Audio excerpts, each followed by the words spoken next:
What has been, I mean, this is one of the questions, because in preparing for this interview, I've gotten little girls emailing me and calling, and, you know, I'm one of them to hide in my purse. So what has been the most overwhelming thing?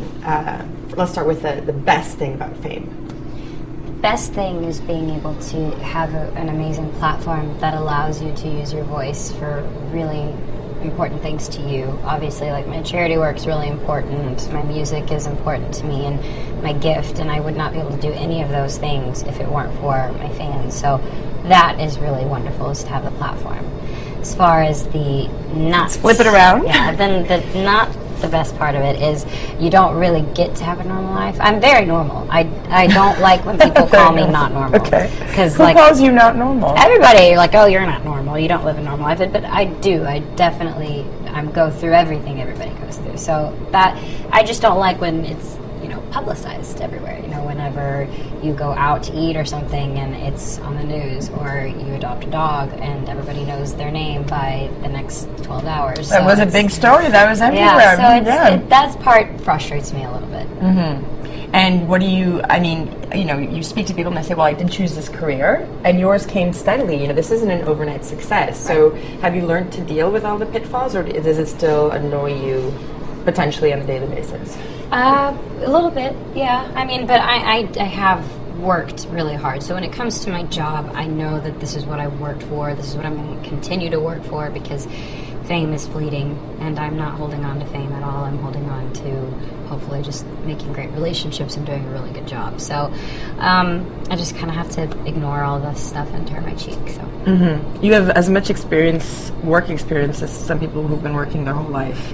You've been working since you were a little kid. Do you ever think, what would have, it should have been different? Maybe I wanted more time to play with my friends. Maybe I wanted to, I don't know, go to college. I think my mom balanced it really well, because I was 7 when I got my first job, and I was doing a series, so that did require a lot, like a full week work, you know, it was one episode, so that was a lot of work. But my mom definitely balanced it really well, to where I was still able to go to school, I was still able to hang out with my friends, go to, you know, the park, and just be a kid. So I was able to do that. I think that was very important that my mom let me do that, or else when people say stories of their childhood, some people can say, oh, I was working, I didn't even get to do that, but I did. I got to go to, like, concerts and do things with my friends. You know, people are going to hear that and they're going to say, well, she still was working like crazy hours, and, you know, sometimes you look at the, I'm going to say it, the Lindsay Lohans, and that path does not go well.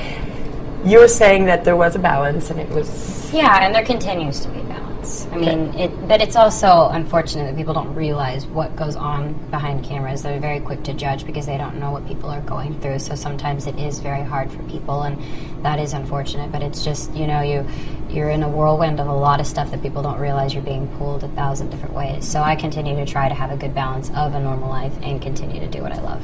Is fame everything you wanted it to be? No. I mean, it's blessed me with everything I wanted to do. I have the most incredible fans, I have a great job, I can't complain, I'm very blessed, but did not expect a few of the things that would go on underneath it all.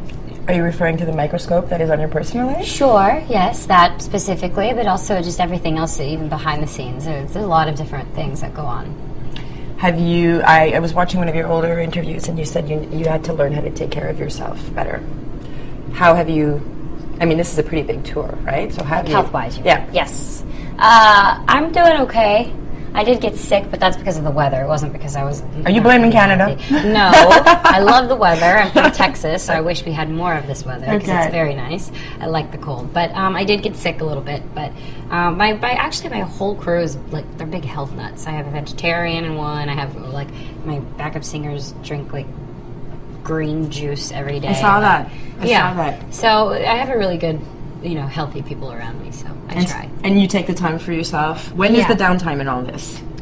Usually in the mornings. I take it very light. I just sleep in and have breakfast, or maybe walk around a little bit, and then it kind of hits the ground running after a bit. Mm-hmm. Now, there's the big non-topic that no one's talking about, but people want to know, are you happy in your relationship? That's the question. Yes.